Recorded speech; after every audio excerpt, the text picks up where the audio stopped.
this is going to be a wonderful show. I'm so excited about it because my second guest, let's start with backwards first. My second guest today is Rudy Hendricks of Lady Louisa's Restaurant, and he has brought some treats, and he's going to tell you why they've stayed in the city this long.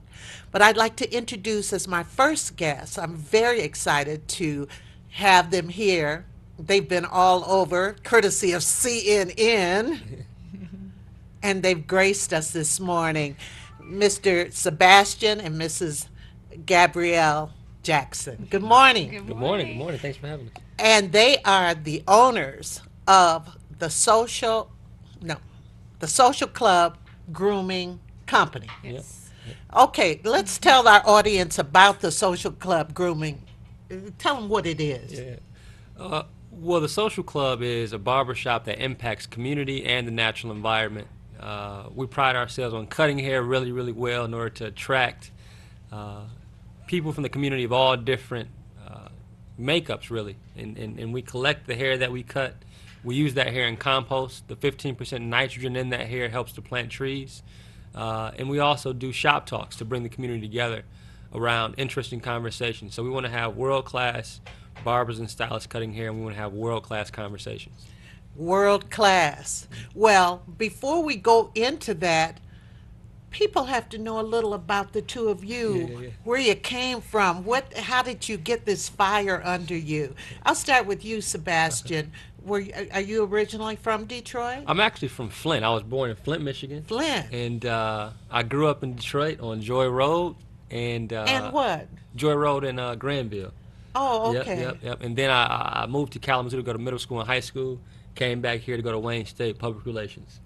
Yep, Wow. yep, yep. Public relations. Public relations. So when did you start learning to cut hair? I started learning to cut hair when I was 15 years old in my parents' garage. Like most startups, you start in the garage. Yeah. Or the basement. Right. Okay. Gabrielle.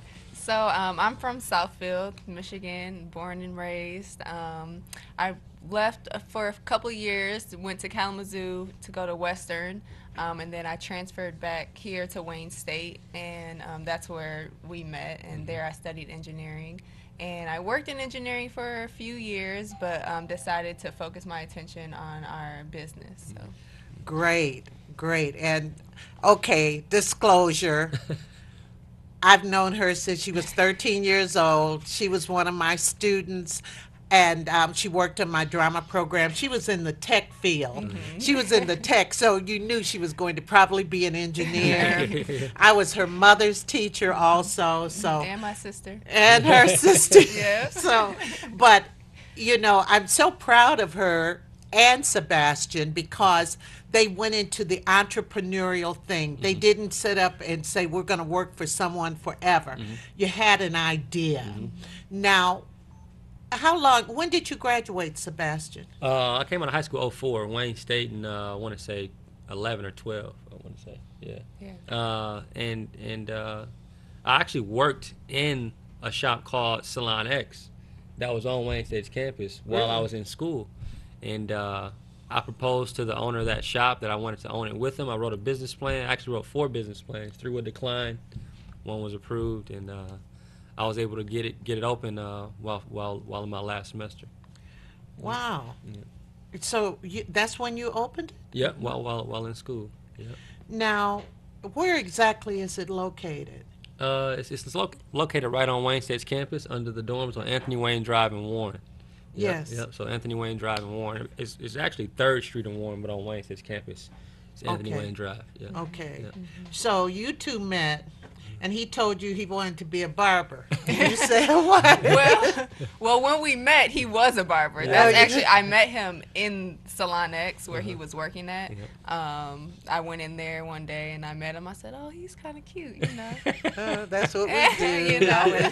Well, And now we're married and you have a a daughter. daughter. Yeah, she's 4. So. Oh, that's yeah. wonderful. That is wonderful. Now, I want the audience to know why you decided to be so socially conscious with your barbershop, because it's very socially conscious, everybody, because we're going to go back to the hair. Yeah. Tell us again about the hair. Yeah. So we recycle all the hair that we cut. That hair has 15% nitrogen in it. It has other properties in it as well, but it's kind of a natural fertilizer. So as it breaks down, it slowly releases that nitrogen into the topsoil or the compost, and that allows the tree to be sustained for its first year of growth. Really? The idea actually came from Gabby. I I wanted to impress Gabby. Gabby was in engineering, right? She's kind of an environmentalist, so I was trying to figure out different ways in which we could, impact the environment with our business. So I said, Gab, can you find some ways in which we could recycle hair, do something with hair? And she found out about composting hair. Yeah, people have been composting hair for years. Really? And, yeah. Why didn't we know this? I don't know. I mean, there's a lot of people that compost, just for themselves. Explain and to then the audience exactly what composting is. Yeah. So composting is taking food, hair clippings, nail clippings, leaves. So what you want is to have brown and green. So green is like freshly cut grass or Banana peels. Yeah. anything that was just living. And then the brown is like leaves, which are already dead, have fallen off the trees. And you want a good mixture of both of those. That would make good compost. And then what it does is there's microorganisms in the compost. And these microorganisms basically eat these dead products, and it creates a very rich soil, and then people use the compost as a natural fertilizer for plants. Yeah. Wow, I didn't know that. Wouldn't be going to Home Depot getting that stuff. Right. I mean, that is just amazing. Isn't that amazing, everyone? I mean, education can be a dangerous thing. It can be a great thing. And so you keep the hair. We collect about 12 pounds of hair a month. So Wow. 12 pounds equals 10 trees being planted. So 12 pounds of hair, that amount of nitrogen can sustain 10 trees growth for that first year. So where do you put the hair? All the hair right now is going to Palmer Park. We're looking to transition from Palmer Park to working with another composter in the area, because I think Palmer Park is going to stop that composting process. Oh, okay. Yeah. Now, the environment of your shop. Yeah. Well, first of all, tell us how CNN contacted you. Okay. So we worked with Harvard Business School. Harvard Business School, there's a student there that graduated, I want to say a year ago. His name was Casey Gerald. Casey founded an organization called MBAs Across America. And MBAs Across America worked with small businesses and MBA students from around the country to help revitalize America. That was their whole mission. And so they found us here in Detroit. They were looking for innovative businesses doing things for the community in Detroit. That was a for-profit business. They found us, and we worked together for a year. From that work came CNN wanting to kind of document our relationship, and they documented our relationship as well as two other businesses throughout the country, and it ended up being picked up as a show. So it was an awesome experience. Yes, you got a lot of exposure. I never missed one. I never missed one. I was so excited about it. I never missed one. I just got glances of Gabby, though. I said, wait a minute, there she is. But I had been following you before because they had done articles on you. And then Rob goes to your, one of our Table Talk co-hosts, ladies and gentlemen, goes there. But tell the audience about the social experience also. Okay. Well, let's talk first, maybe the culture of barbershops. Yeah. Barbershops are places, I just love barbershops. Yeah, me too. Because people get there and they just start talking and the conversations get so... It's a place for I think men and now a lot more women come to the barbershop. It's kind of a place to tell their truth and interact. I think it's the most famous third place. So you have work, you have home, and then you have your local bar, coffee shop. I think in our community, it's the barbershop. I think it's kind of the black man's country club. You know what I mean? And that's what we called it, the social club. We wanted it to be a place where you could socially interact, but also feel a part of this kind of country club. Yeah. So once a month you have an activity there. I want you all to hear about this. Yeah. Tell them. Oh, you want to talk about shop talk a little bit? Yeah, so once a month we have panelists come in from around the city, local entrepreneurs, musicians, artists, and they come in and they speak about their life, what inspires them, any questions that the audience has, and we do this all while they're getting a haircut. Mm-hmm. And what happened was you would have somebody like a Dwelle come in and he'd tell his story, and it might be 5 people waiting or 2 people waiting, and only us in the shop would hear that story. Mm-hmm. So we said, how can we kind of stage this conversation and have more people be impacted by this guy's wisdom or this guy's journey? And so we started to do shop talk, where we invite the community out in these panels. So what has been the response? It's been great. People have started to really believe they can become who they want to be. If I want to be a musician and I come to shop talk, I have kind of direct access to Dwelle. Or if I want to be a painter, I have direct access to Antonio Agee. So you have these relationships being built.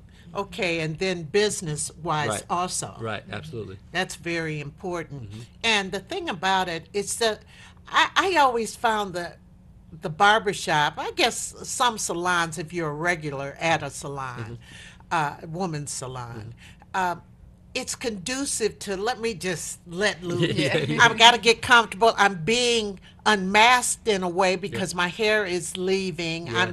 I'm changing. I'm evolving. Yeah. And so I think the comfort level Right. there can be good, don't you? Yeah, Absolutely. absolutely. Yeah. It's a certain, you have to have a certain comfort level because it's another individual touching you Right, to right, give right. you a haircut, Right. so you kind of have to let go a little Yeah, bit. that trust factor Yeah. has Yeah. to be there. Yeah. And another thing about the barbershop is controversy. Don't you tell us about that? Do you get people who get into controversies with other people? Absolutely, because our barbershop is so diverse. You have black, white, you have gay, straight. So you have all these different types of individuals, and everybody speaks their own truth. So sometimes this person's truth is a lot different than this person's truth. And it's our job as the personal groomer, the barber, and cosmetologist, it's our job to be the moderator and to make sure that nobody feels disrespected, but everybody feels heard. So it's kind of it's tough at times. I think we have a couple of pictures, photos of the barbershop. So if we could start getting those up, that would be good. So anyway, you said, so what are most of the discussions Yeah. about? As of lately, it's been a lot about music. Yeah. We've been really debating about what good music is, right?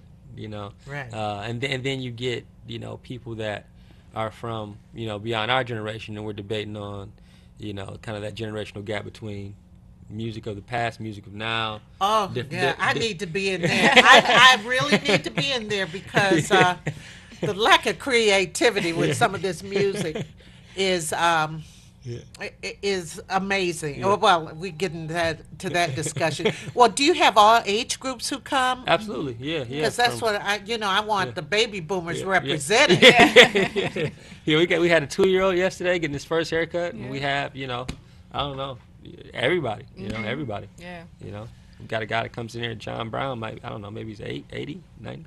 Oh, really? Yeah. Really? So the word has gotten around. It has. It's really interesting to see what happens. It's really interesting. And my thing, though, is people, God, you got me off on that music thing. No, I'm looking for some music I can't find right now. Music has been in my head, some Smokey Robinson Miracles type music with real lyrics. Yeah. Lyrics that people thought about. I bet they talked about that, too. in the Yeah, barbershop. definitely. The lack of lyrics or these different types of lyrics. I think in the past it was more creative. It was a little more, it was a little less direct, and I think now things are a lot more direct. And I think that might be. There's the barbershop. Okay. Oh, okay. That's one of the That's shop talk. Yeah. shop talk, and I love that setting there. Who designed that for you? So we had an idea that we wanted to have a wood space, but Yeah. we didn't have the money to get wood. So what we had to do is we had to find an abandoned house, and we deconstructed a house in the city and took the house literally apart piece by piece and got all that wood. Really? Yep, And yep. who built it? A guy named Houston built it. I'm not even sure Houston's last name, but Wow, that is but Houston helped us beautiful. build Right. it. Yeah. And you have books up in there? Yep, And, yep. Oh, wow. Yeah, Wayne State donated all those books, about 1,000 books to us. Yep. Oh, that is wonderful. That is just remarkable. Thank you. How big is the space? About 1,500 square feet. Oh, Yeah, yeah. that's pretty good. Do you keep those chairs on hand for the shop talk? We do. Yeah, we take about 4 chairs out. We leave 2 chairs. And, Yeah, but I'm talking about the chairs that people sit in. Oh, Oh, yeah, yeah. we just rent those. Yeah, they bring them in. Yep. Oh, Yeah, okay. yeah, Yeah. yeah. Okay, that's good. Yeah. That's good. Do women come to shop talk? Absolutely. Yep. Yep. I'm gonna It's a have very to- diverse crowd that comes. Yeah. And we have women panelists. Everybody has a story. You know what I mean? You Well, wanna hear so those do you stories. decide each month what the topic is going to be? Yeah. How do Yeah. you determine that?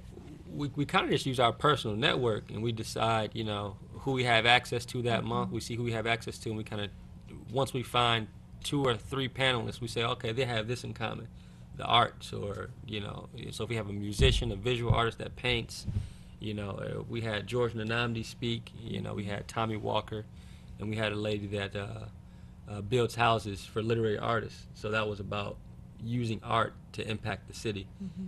So it just depends on who we have access to. Okay, let's talk about kind of the elephant in the room, which we've noted that other people are coming in now from other states trying to do pattern something just after some of what you have. Yeah. Don't you notice that? Can you kind of speak to it a little? I do, and it can be frustrating. I think inclusion is awesome, right? Our shop is a very inclusive shop. Our shop has a culture of inclusion, and I think when people from outside of the community enter any community, whether it's us wanting to go to Cleveland or us wanting to go to New York or DC, or people coming here to Detroit, I think it's important that the people understand what the culture is here, and they try to integrate themselves into that culture versus bringing their culture and trying to change the culture that exists. I think that could be a very dangerous thing. Dangerous. That's interesting you use that term. Why do you say that? Well, I think it's dangerous because the people that are of the area, have built culture, will then start to feel threatened, and when you feel threatened, you react. You know what I mean? And it can be dangerous. Yeah. Because people come in and they don't realize they're coming in and they're thinking they're going to change it to their culture. Right. And really, the richness of the community is dependent upon the culture that's Absolutely. already here. Absolutely. Yeah. It would not be that Yeah. Yeah. if yeah. these people weren't already here. Right. And I think Jordan Namdi talked about psychological gentrification and kind of taking the soul out of things. And I think that could happen, and that would be a very bad day for Detroit. It would be a bad day. How do you think we can counteract that? And I know I have so much on my mind that makes me want to counteract that. I believe people could live together, but don't Absolutely. sit up and say, well, I'm going to change you. That's Yeah, just like a marriage. Yeah. Right. You get into a marriage with someone and you say, well, I could change it, Yeah, and that isn't, Right. Yeah. that Yeah. doesn't Yeah. happen. Yeah.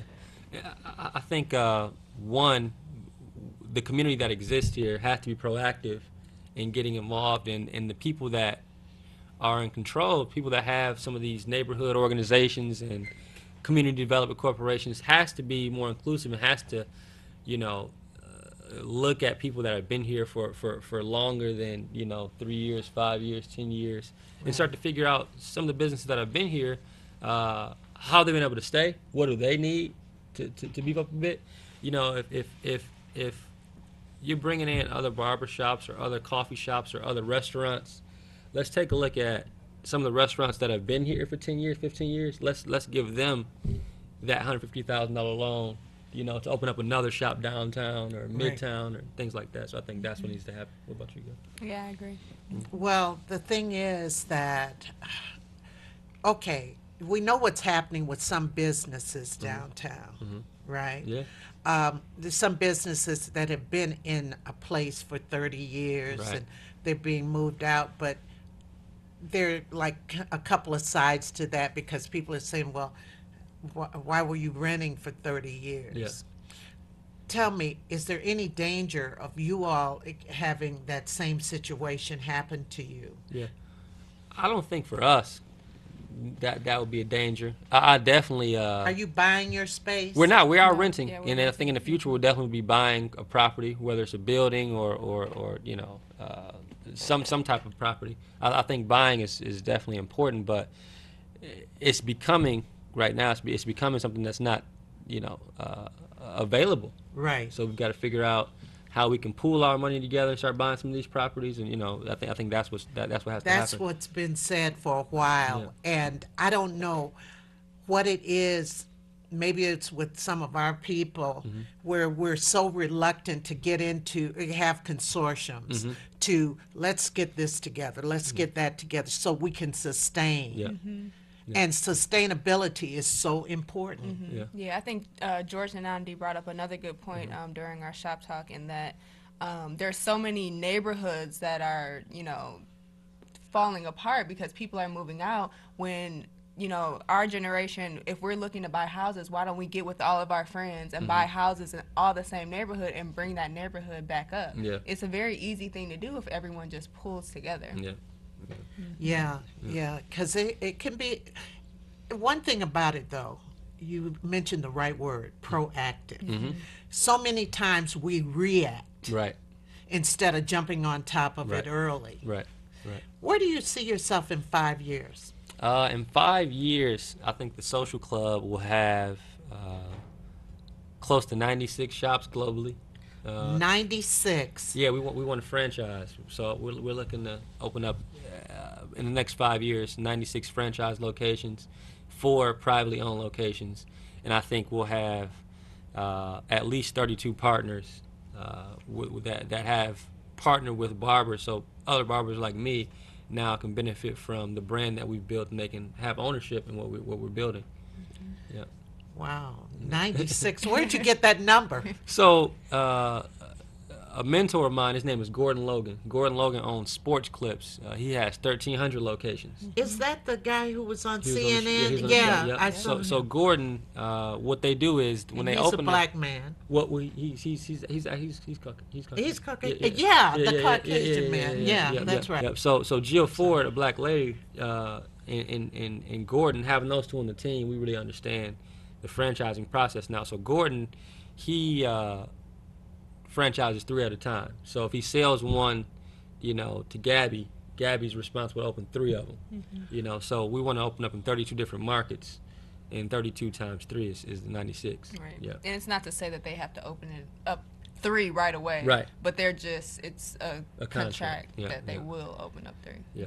Wow. So how would you select the people to do this? Well, we need 3 key people. We need an influencer in the community, somebody that can really get the community together, so we can do these shop talks and things like that. We need a superstar barber that wants ownership of his own barbershop or her own barbershop, and then we need an investor, somebody that's interested in, you know, owning franchises. Perhaps they already own restaurant franchises and things like that, and they want kind of a low overhead, easy business to operate, and that would be a barbershop.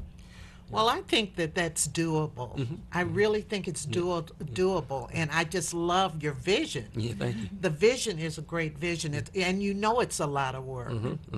And to select the Yeah. right people, that's probably the hardest part. Absolutely, Yeah. absolutely. Talent, human resources is, you know, you need kind of 3 things, I think, to have a successful business, and I think that's social capital, intellectual capital, and financial capital. And I think financial capital is the easiest piece, because if you have the knowledge of the business, the intellectual capital, right, and if you have the relationships, the social capital, you'll find the money, or the money will find you. And I think that's what's happening with us now. And what I'm most excited about as far as these 96 shops is we want to deconstruct the house in Detroit for every one of them. So that's 96 houses Oh, coming out. wow. So Yeah. Detroit will be everywhere. Right, Yeah. exactly.